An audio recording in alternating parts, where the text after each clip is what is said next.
We're at that time of the year now where pretty much everyone here in the US can get out and start working on their short game. So today I'm going to provide you with a simple exercise you could use to start your pitching sessions that helps you to dial in your contact, your sequence, and everything that goes into a good pitching technique. Thanks for joining me again. So today takes me back a little bit to back when I lived in the UK and you'd have a long layoff from pitching, chipping on just say nice turf. Often we'd use mats throughout the winter, which really just changes your control of the low point. You just have to work at it again when it gets to the start of the season. And often when you start working at it as well, the turf it's not going to be as pure as you'd like it. You're going to have some patchy places and you have some soft spots. So it's almost when your technique's at its most vulnerable, it gets its most exposed. And I find that then just getting into a process of practicing and working on your short game early in the season, putting some extra reps can be really helpful. So today let's go over a really, let's just say simple exercise you could use at the start of your short game session. And so all I'm going to do essentially is get set up and we're going to take the club to about parallel to the ground. We're going to pause there for 3 seconds and hit through. However, I'm hitting a shot here that's only about 10 yards long. It's about a 50% carry. So I'm going to have to be quite delicate with this. So what I'm doing is actually creating a scenario to where I have to slow down and refine my movement, but I want us to do it in an intuitive way. I don't want us to be thinking too much. So that's what this drill is great for here. So let me hit one for you first to start off with. So obviously I've checked my setup. I find once you've got a good setup, it helps a lot of things. But again, what I'm going to do is 3 second pause here and then hit.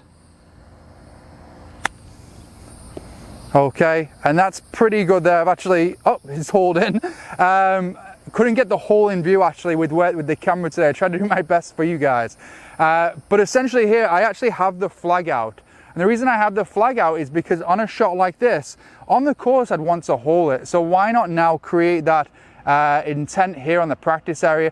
But also when you haven't been practicing your short game too much because you've been off the turf or the weather's been bad, then you just want to dial in that creativity as well. So having the flag out for me, hitting this shot, also gets me in tune with where I want to land it, how it's going to roll out to the hole, rather than just having a line that I'm hitting on. I find when there's a flag in, to me, it helps me with, okay, there, it's a line from the ball to the pin, I'm going from A to B, rather than looking at how the ball is going to get there in a more, let's say, creative and visual way. Okay, so yeah, let's hit another one. So again, making sure my setup's really good. Gonna go to here. The reason I like the pause is because it makes me slow down the move back. When I'm just pitching, and especially when I'm a little bit uncomfortable, very easy for me to kind of get very quick. But the pause there actually makes me get my takeaway in a nice, smooth place. And I'm actually just very aware when the club or the hands are very much out of position, the slower that I move back. So that's why I like the pause.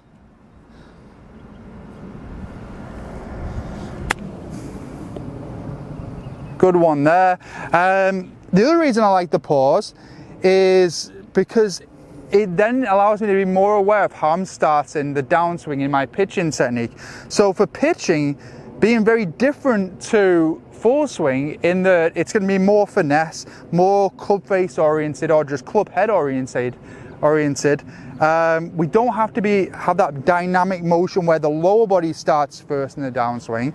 We want to encourage more the club head and the body, let's just say, working more together. And then when we measure it on 3D, we actually see in a pitching technique the club head start first in the downswing. So from sequence in the downswing, the club head is going to start first, then the hands, and then they somewhat just match up with the body nicely through impact. So you'll see our rib cage, pelvis almost go very much together through the hit. I love this drill because of how the pause encourages you to slow down and not rush the backswing.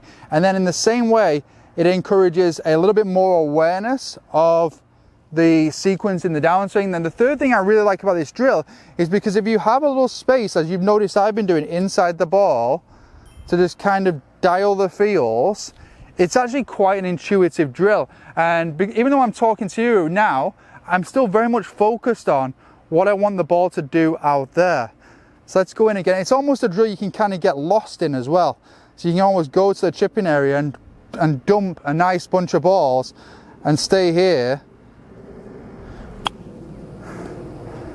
just pitching them and just trying to get almost the technique as precise as you can. You can see the overall like pitch is probably a little bit slower pace than I'd normally hit one.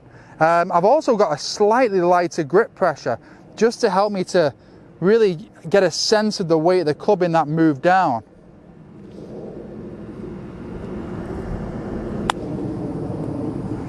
Nice there. So all these they're all pretty close to the hole.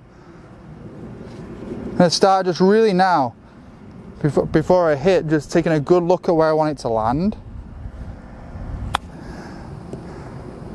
Little chunky on that one there, but in slowing down, it really allows you to just get more feedback, and feedback being probably, or in fact I would say definitely, the most important element of actually making improvement. A little bit more speed in that, a little bit more check on the final one. So when you get out there and you work on your short game, just start with this one. I'm only 10 yards away. It's only about 50% carry. Here, take a pause, 3 seconds, and try and get through to your finish. Fun one to play around with and really helps you to kind of dial in your contact and your pitching technique.